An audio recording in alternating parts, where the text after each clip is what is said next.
Okay, dear students of BSc Part Second, I am here, Dr. Shailendra Jain, Associate Professor, Department of Chemistry, MLB Government College, Bhilwara, Rajasthan. आज आपके लिए लाया हूँ IR spectroscopy का बचा हुआ जो पोर्शन आपका पेपर सेकंड ऑर्गेनिक केमिस्ट्री का यूनिट फर्स्ट सेक्शन ए का जो बचा हुआ पोर्शन है हम आप देख रहे हैं ब्लैक बोर्ड पर। IR जो बैंड्स है उनकी तीव्रता और स्थिति जिन जिन बातों पे डिपेंड करती है वो है बंद ऊर्जा, हाइड्रोजन बॉन्ड, युग्मित कंपन, जो बंद ऊर्जा किस प्रकार से इसको अफेक्ट करती है, इन चीज़ों को देखेंगे। साथ साथ में IR स्पेक्ट्रम का निर्धारण कैसे होता है वो भी हम देखेंगे। तो वो सारे फैक्टर्स जो कि IR बैंड की स्थिति और पोजीशन को डिटरमाइन करते हैं उसको अपन मोटे मोटे तौर पर देखेंगे और फिर फिंगरप्रिंट रीजन यदि समय बचा तो वो भी देखेंगे। आइए शुरू करते हैं आज का टॉपिक, IR बैंड्स की तीव्रता एवं स्थिति और उसको प्रभावित करने वाले कारक। Let's start. IR बैंड्स की तीव्रता और स्थिति का मतलब ये है कि जो पोजीशन जो है उसकी न्यू बार तरंग संख्या द्वारा दी जाती है। देखिए एक बॉन्ड जो है उसको इस प्रकार से मान सकते हैं कि दो गेंदों के बीच में एक स्प्रिंग है, स्प्रिंग की लंबाई बढ़ सकती है, कम हो सकती है, संपीड़न और विलयन होता है। ठीक इस प्रकार से बंध भी खिंचाता है और तनता है और सिकुड़ता है, तनन कंपन कहलाते हैं ये। इसी प्रकार से स्प्रिंग मुड़ती है, इसी प्रकार से बॉन्ड एंगल भी कम ज़्यादा हो सकती है, बॉन्ड अंदर बाहर जा सकते हैं। तो इस प्रकार के बंकन और तनन कंपन संभव हैं। दो प्रकार के कंपन किसी अणु के अंदर संभव है, उन्हीं दो कंपनों के संगत जो तरंग आवृत्ति है न्यू बार, इसका मान हुक के नियम से 1/2 πc अंडर के अपॉन म्यू से दिया जाता है, जहाँ c प्रकाश का वेग है, k बॉन्ड कांस्टेंट है। जितना ज़्यादा बंध मजबूत है उतना ही ज़्यादा आपके न्यू बार का मान होगा। ये एक स्प्रिंग है जिसको खींच रहे हैं हम। यदि इसको लंबाई की दिशा में खींचते हैं तो आपको ज़्यादा कार्य करना पड़ता है, ज़्यादा बल लगाना पड़ता है बनिस्पत की जब आप स्प्रिंग को मोड़ते हैं। तो न्यू बार जो है इस खिंचाव के लिए, इस तनन कंपन के लिए न्यू बार का मान ज़्यादा होगा, क्योंकि न्यू बार सीधा समानुपाती होता है अप्लाइड एनर्जी के, अप्लाइड फील्ड के, अप्लाइड फोर्स के। और ये बंकन कंपन है जिसमें आप मोड़ते हैं, यानी कि बॉन्ड एंगल को चेंज करते हैं। ये बॉन्ड लेंथ चेंज हो रही है जब आप स्प्रिंग को खींच रहे हैं। तो कि स्प्रिंग एक प्रकार से एक सहसंयोजक बंध की मानिंद है और यहाँ पर ये जो बॉन्ड एंगल कम ज़्यादा हो रहा है। तो ये कंपन और तनन कंपन, इनकी आवृत्ति nu bar equal to 1/2 πc under k by mu से दी जाती है। E equal to h nu equal to h c upon lambda equal to h c nu bar. आप जानते हैं न्यू बार तरंग संख्या सेंटीमीटर इनवर्स में है, E एनर्जी है, यानी कि E सीधा समानुपाती है न्यू बार के। जैसे कि अपन को पता है कि जो तरंग संख्या का जो परिसर है, आवृत्ति का परिसर है जिसमें IR अवशोषण किसी भी कार्बनिक अणु द्वारा अवशोषित किए जाते हैं, 4000 सेंटीमीटर इनवर्स से 667 सेंटीमीटर इनवर्स के मध्य में होते हैं। तो इनमें से किस आवृत्ति का प्रकाश किसी अणु द्वारा अवशोषित किया जाएगा वो वास्तव में निर्धारण करने के लिए हमें हुक के नियम का सहारा लेना पड़ता है। जो हुक का नियम न्यू बार फिजिक्स का नियम है, nu bar equal to 1/2 πc under k by mu. तो ये बंद ऊर्जा सबसे पहला फैक्टर है जो किसी IR स्पेक्ट्रम में जो बैंड है उसकी स्थिति को बताता है। तो हम उसको देखना चाह रहे हैं कि जितना ज़्यादा मजबूत बंद होगा उतना ही उसका k, या इसको हम बोलते हैं बल नियतांक, स्प्रिंग का बल नियतांक या बंध का बल, बंध नियतांक इसको बोलते हैं, बंध सामर्थ्य। जितना ज़्यादा मजबूत बंद होगा उसको तोड़ने में उतनी ही ज़्यादा आपको ऊर्जा चाहिएगी, उतनी ज़्यादा ऊर्जा चाहिएगी, उतना ही न्यू बार उसका ज़्यादा होगा, यानी कि उसकी स्वाभाविक अवशोषण आवृत्ति ज़्यादा होगी। एग्जाम्पल लेते हैं, carbon carbon single bond, carbon carbon double bond और कार्बन कार्बन ट्रिपल बॉन्ड। तो दो कार्बन एक ही श्री के अणु परमाणु है, कार्बन कार्बन के बीच में एकल बंध भी हो सकता है, द्विबंध हो सकता है, त्रिबंध हो सकता है। आप देख पा रहे हैं कि सिंगल बॉन्ड में केवल सिग्मा बॉन्ड होता है, डबल बॉन्ड में एक पाई और सिग्मा, ट्रिपल बॉन्ड में एक सिग्मा और दो पाई। इसका मतलब है कि डबल बॉन्ड को तोड़ने के लिए आपको एक सिग्मा और पाई दोनों को तोड़ना पड़ेगा, यानी कि सी सिंगल बॉन्ड सी को तोड़ने के लिए जो ऊर्जा है उसका मान कम होगा बनिस्पत की सी डबल बॉन्ड सी के, और उससे भी ज़्यादा होगा सी ट्रिपल बॉन्ड सी के। तो सी ट्रिपल बॉन्ड सी का बंध सामर्थ्य सबसे ज़्यादा है, यानी कि स्मॉल के का मान ज़्यादा है। स्मॉल के का मान ज़्यादा है, इसका मतलब है कि सी सिंगल बॉन्ड सी के लिए एन यू बार का मान सबसे कम होगा, उससे ज़्यादा होगा सी डबल बॉन्ड सी के, और उससे भी ज़्यादा होगा सी ट्रिपल बॉन्ड सी के। क्योंकि जैसा कि अभी अपन ने देखा सी में सिंगल बॉन्ड डबल बॉन्ड की स्थिति, कार्बन सिंगल बॉन्ड नाइट्रोजन के मुकाबले कार्बन डबल बॉन्ड नाइट्रोजन के न्यू बार का मान ज़्यादा होगा, क्योंकि यहाँ पे एक सिग्मा और एक पाई, दो बंध को तोड़ना पड़ रहा है। तो इन चीज़ों के जैसा एक एग्जांपल सी सिंगल बॉन्ड और सी डबल बॉन्ड ओ का है, तो स्वाभाविक तौर पे सी डबल बॉन्ड ओ को तोड़ने में ज़्यादा एनर्जी चाहिए, बंध ऊर्जा ज़्यादा है, एक सिग्मा और एक पाई को तोड़ना है, इसलिए इसके लिए न्यू बार का मान ज़्यादा होगा बनिस्पत की सी सिंगल बॉन्ड ओ के। तो इस प्रकार से हम देख रहे हैं कि एकल बंध के मुकाबले द्विबंध, द्विबंध के मुकाबले त्रिबंध तो तोड़ना ज़्यादा मुश्किल होता है, के का मान ज़्यादा होता है, तो संगत उसके लिए न्यू बार का मान भी ज़्यादा होगा, तो वो अधिक तरंग संख्या पर अपना अवशोषण देगा। तो ये तो बात हुई आपके बंध ऊर्जा की। अब हम बात करते हैं दूसरा फैक्टर लेते हैं हम, हाइड्रोजन बॉन्ड। पहला फैक्टर हो गया जिससे हम बंध की स्थिति को निर्धारित कर पा रहे हैं। एक एग्जांपल भी अपन ले सकते हैं, कार्बन कार्बन सिंगल बॉन्ड का पहले एक एग्जांपल ले लेते हैं हम, क्योंकि इस प्रकार कार्बन कार्बन सिंगल बॉन्ड के संगत जो इसकी तनन कंपन आवृत्ति है, इसकी तुलना करते हैं हम carbon double bond carbon, carbon triple bond carbon से। तो कार्बन सिंगल बॉन्ड कार्बन हुआ, या कार्बन सिंगल बॉन्ड नाइट्रोजन हुआ, या कार्बन सिंगल बॉन्ड ऑक्सीजन हुआ, उनके संगत जो आवृत्ति है वो लगभग 800 से 1300 सेंटीमीटर इनवर्स के संगत है, बंध को खींचना और छोड़ना। Carbon double bond carbon, carbon double bond nitrogen, carbon double bond oxygen के संगत की आवृत्ति का मान होता है 1500 से 1900 सेंटीमीटर इनवर्स, और कार्बन ट्रिपल बॉन्ड कार्बन या कार्बन ट्रिपल बॉन्ड नाइट्रोजन के संगत इसका मान होता है 2100 से 2300 सेंटीमीटर इनवर्स। तो इसके मानों से ही हमें 2000 से 2300 सेंटीमीटर, इनके मानों से ही पता लग रहा है कि हाँ, कार्बन सिंगल बॉन्ड कार्बन को के लिए न्यू बार का मान या बंध ऊर्जा के संगत ही उसकी न्यू बार का मान है, तो वो मान सबसे कम होगा। कार्बन डबल बॉन्ड कार्बन के लिए थोड़ा ज़्यादा होगा।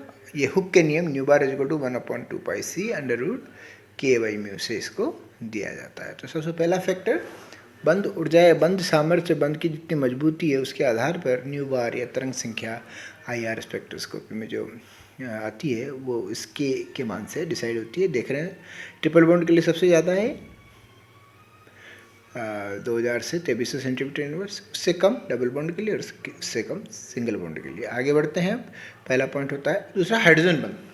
हाइड्रोजन बंध जैसा कि हम जानते हैं कि ये अधिक विद्युतीय परमाणु नाइट्रोजन, ऑक्सीजन, फ्लोरीन जब धन विद्युती हाइड्रोजन के साथ संयुक्त होते हैं किसी अणु में, तब इस प्रकार की परिघटना देखी जाती है और ये किसी न किसी प्रकार से अणु के भौतिक और रासायनिक गुणों को प्रभावित करते हैं। तो ये IR बैंड की स्थिति को भी प्रभावित करते हैं। हम एग्जाम्पल एल्कोहल का लेते हैं। ये एल्कोहल है, कोई एलिफेटिक एल्कोहल हो सकता है। यदि एल्कोहल है और गैसीय अवस्था में मान लीजिए ये, या भौतिक तनु विलयन की अवस्था में, तब उस अवस्था में इसमें हाइड्रोजन बंध नहीं कार्यरत होता है, कार्यशील नहीं होता है। तो इस कारण से इसकी जो आवृत्ति है वो उस हाइड्रोजन बॉन्डेड एल्कोहल के मुकाबले बहुत ज़्यादा होगी। यानी कि जो द्रव अवस्था में एल्कोहल है या जो सांद्र एल्कोहल है, सांद्र एल्कोहल का जलीय विलयन है, स्वाभाविक तौर पर इसमें एक अंतराणुक हाइड्रोजन बॉन्ड या इंटरमोलिकुलर हाइड्रोजन बॉन्डिंग होगा और इस कारण से वो क्या करेगा, इस OH बंध की जो बंध सामर्थ्य को कम कर देगा, क्योंकि हाइड्रोजन ऑक्सीजन से भी इलेक्ट्रॉन खींचेगा। तो OH बंध की सामर्थ्य कम होगी। सामर्थ्य कम होते ही उसके लिए न्यू बार का मान भी कम हो जाएगा, जैसा कि अभी अपन ने हुक के नियम में देखा था। इसकी वैल्यूज मैं आपको बताता हूँ। यदि हाइड्रोजन बॉन्ड नहीं लागू हो रहा है, नहीं लग रहा है, तब OH बंध के लिए इसका जो मान है तकरीबन 3650 या 3600 सेंटीमीटर इनवर्स के संगत है। और यदि यही हाइड्रोजन बंध ऑपरेट हो रहा है उस एल्कोहल में, तब इसका मान पर्याप्त रूप से कम हो जाएगा, क्योंकि OH बंध का जो है, जो प्रबल एकल बंध है, उसका मुकाबले थोड़ा सा बंध दुर्बल हो जाएगा। बंध सामर्थ्य कम होगी क्योंकि इसमें एक एक्स्ट्रा दुर्बल हाइड्रोजन बंध कार्यरत है ऑक्सीजन और पास वाले अणु के हाइड्रोजन के बीच में। इस कारण से उस OH बंध की आवृत्ति जो है नॉन हाइड्रोजन बॉन्डेड OH बंध के मुकाबले कम आनी चाहिए, और वास्तव में आती भी है। और इसका जो मान है तकरीबन उससे 200 या 250 सेंटीमीटर इनवर्स कम हो जाएगा, क्योंकि ये जो ओ एच बंद खिंचाया जा रहा है, ओ की एच से दूरी कम होती बढ़ रही है, फलस्वरूप इसका जो न्यू बार का मान है, ये देखिए आप, ये ओ एच की बंद दूरी बढ़ जाएगी। बंद दूरी बढ़ने का मतलब बंद थोड़ा कमज़ोर हो रहा है बनिस्बत की बिना हाइड्रोजन बॉन्डेड वाले ओ एच में, तो इसके न्यू बार का मान कम होगा। और इस न्यू बार के मान के कम होने के लिए उत्तरदायी है हाइड्रोजन बंध, जो कि पास वाले दूसरे परमाणु दूसरे अणु के ऑक्सीजन के साथ हाइड्रोजन के जुड़ने से हो रहा है, और न्यू बार का मान कम होगा। और इसका न्यू बार जो है, जो कि हुक के नियम 1/2 पाई c √k/μ से दिया जाता है, k का मान कम है तो न्यू बार का मान भी कम होगा। तो ये बात हुई हाइड्रोजन बंध किस प्रकार से IR बैंड्स की पोजीशंस को प्रभावित करते हैं। ये के का मान एक्चुअली जो है ना बंध की सामर्थ्य को बताता है। बंध की सामर्थ्य जितनी ज़्यादा होगी न्यू बार का मान उतना ही ज़्यादा होगा। तो ये हमारे हाइड्रोजन बंध की स्थिति हुई। हाइड्रोजन बंध किस प्रकार से IR बैंड की पोजीशन और तीव्रता, स्थिति और तीव्रता को प्रभावित करते हैं। तीसरा हम देखते हैं युग्मित कंपन। युग्मित कंपन का मतलब ये है कि यदि किसी अणु में दो एक सरीखे कंपन, एक सरीखे अणु के कुछ भाग हैं, तो वो आपस में एक दूसरे से कपलिंग कर सकते हैं। ये कपलिंग कुछ एक अनुनाद जैसी, जैसे आप देख रहे हैं इसमें एक अणु का ये भाग है CH2 वाला हिस्सा है, जिसमें ये एक CH है, दूसरा CH है, तो दोनों CH एक सरीखे लग रहे हैं। इस कारण से जब ये CH और ये CH जो है, इसमें क्या होता है, ये H यदि कार्बन के पास आ रहा है और दूसरा H कार्बन से दूर जा रहा है, तो वह असम्मित तनन कंपन कहलाता है। और इसके विपरीत यदि दोनों हाइड्रोजन कार्बन के पास आ रहे हैं साथ साथ और दूर जा रहे हैं, तो वो सम्मित तनन कंपन कहलाते हैं। तो इस प्रकार से सम्मित और असम्मित तनन कंपन के संगत इनकी आवृत्तियाँ जो है वो होगी। और असम्मित तनन जो इनकी इस प्रोसेस को हम बोलते हैं कपल्ड वाइब्रेशंस या युग्मित कंपन। युग्मित कंपन के कारण से असम्मित तनन कंपन के संगत तरंग आवृत्ति का मान बढ़ जाता है। आप देख रहे हैं कि CH जो बॉन्ड है वो पास वाला दूसरे CH बॉन्ड से के फ्रिक्वेंसी से कपलिंग करता है। ये हाइड्रोजन यदि कार्बन के पास आ रहा है और एट द सेम टाइम दूसरा वाला हाइड्रोजन भी कार्बन के पास आ रहा है, तो ये सिमेट्रिक वाइब्रेशन कहलाता है। और इसके विपरीत यदि ये हाइड्रोजन कार्बन के पास आता है, दूसरा हाइड्रोजन कार्बन से दूर जाता है, तो ये असम्मित तनन कंपन कहलाता है। तो सम्मित और असम्मित तनन कंपन ये दो प्रकार के वाइब्रेशंस के संगत आवृत्तियाँ आपस में जब युग्मित होती है, तो असम्मित तनन कंपन के संगत आवृत्ति का मान ज़्यादा होता है। ये हुई बात आपके कपल्ड वाइब्रेशंस की। इसके बाद आप लेते हैं अधिस्वरक या ओवरटोन। ये एक प्रकार का कॉम्बिनेशन बैंड है। इसमें क्या होता है, यदि किसी अणु में दो ऐसे भाग हैं जिनकी स्वाभाविक आवृत्ति एक सरीखी है, जैसे हम कार्बन डाइऑक्साइड का अणु लेते हैं जिसमें C∪O दो C∪O अणु के भाग हैं, दोनों की अपनी अपनी स्वाभाविक आवृत्ति है और उनकी जो विरूपण कंपन की आवृत्ति है। कार्बन डाइऑक्साइड में जो दो C∪O पार्ट है, कार्बनिक समूह है दो, तो इनका जो न्यू बार का मान है वो न्यू बार का स्वाभाविक जो ये बंकन कंपन है, स्वाभाविक तौर पर ये 667.3 सेंटीमीटर इनवर्स के संगत होते हैं दोनों ही, ये इनके बंकन कंपन है। तो होता क्या है कि दोनों बंकन कंपनों के संगत जो कि स्वाभाविक आवृत्ति है 667.3, ये दोनों आपस में जुड़ जाते हैं, जुड़ के यानी कि 667.3 इंटू 2, 667.3 प्लस 667.3, ये इसको कॉम्बिनेशन बैंड बोलते हैं। ये आ जाएगा आपके 1334.6 सेंटीमीटर इनवर्स, यानी कि जो मूल आवृत्ति का ठीक दुगुना ओवरटोन है ना। यदि न्यू इसकी स्वाभाविक आवृत्ति होती है 2 न्यू के बराबर हो गया, इसको ओवरटोन या अधिस्वरक हम बोलते हैं। ये वास्तव में दो आवृत्तियों के जुड़ने से होता है, इसको कॉम्बिनेशन बैंड भी बोलते हैं। तो ये भी किसी न किसी प्रकार से एक IR बैंड में, IR स्पेक्ट्रम में बैंड की स्थिति को प्रभावित करता है। ओवरटोन न्यू का 2 न्यू, जैसे कि कार्बन डाइऑक्साइड में हम देख रहे हैं। जहाँ तक IR स्पेक्ट्रम का निर्धारण की बात है, तो हम देखते हैं कि IR स्पेक्ट्रम का जो निर्धारण होता है उसको देखने के लिए पहले हमें देखना पड़ेगा कि जो IR स्पेक्ट्रम होता है वो वास्तव में प्लॉट किसका होता है? I R spectrum is a plot between nu bar, जो कि हम एक्स एक्सिस पे लेते हैं सेंटीमीटर इनवर्स पे, यानी कि तरंग संख्या, और जो 4000 सेंटीमीटर इनवर्स से लेके 667 सेंटीमीटर इनवर्स के बीच में, क्योंकि कार्बनिक अणु इन्हीं आवृत्तियों के बीच में अवशोषण देते हैं। वाई एक्सिस पर हम लेंगे प्रतिशत पारगम्यता।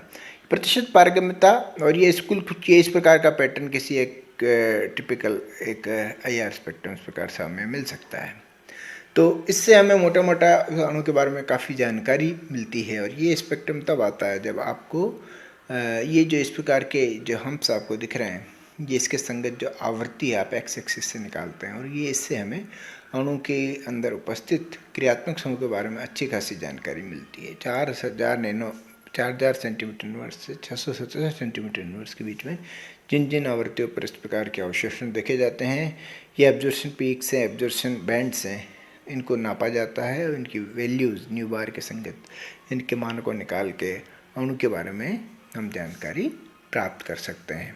तो ये तो हुआ आई आर बैंड की किस प्रकार से, आई आर स्पेक्ट्रम किस प्रकार से हमें प्राप्त होगा, तो किस प्रकार से दिखेगा, इसी से जानकारी मिलेगी। और जहाँ तक आई आर स्पेक्ट्रम का निर्धारण है, इसके लिए आपको एक प्रकाश स्रोत लेना पड़ता है। उसको स्लिट से गुजार के एक प्रकाश किरण पुंज उसको आप गुजारते हैं एक संदर्भ के ऊपर, संदर्भ यानी रेफरेंस मटेरियल, और एक जो आपके सैंपल के ऊपर, वहाँ से निकल के दोनों प्रकाश पुंजों को मिलाया जाता है, और वो आपको एक संसूचक पे ले जाके उसको प्रवर्धक या एम्पलीफाई करके आपको इस प्रकार से प्लॉट किया जाता है।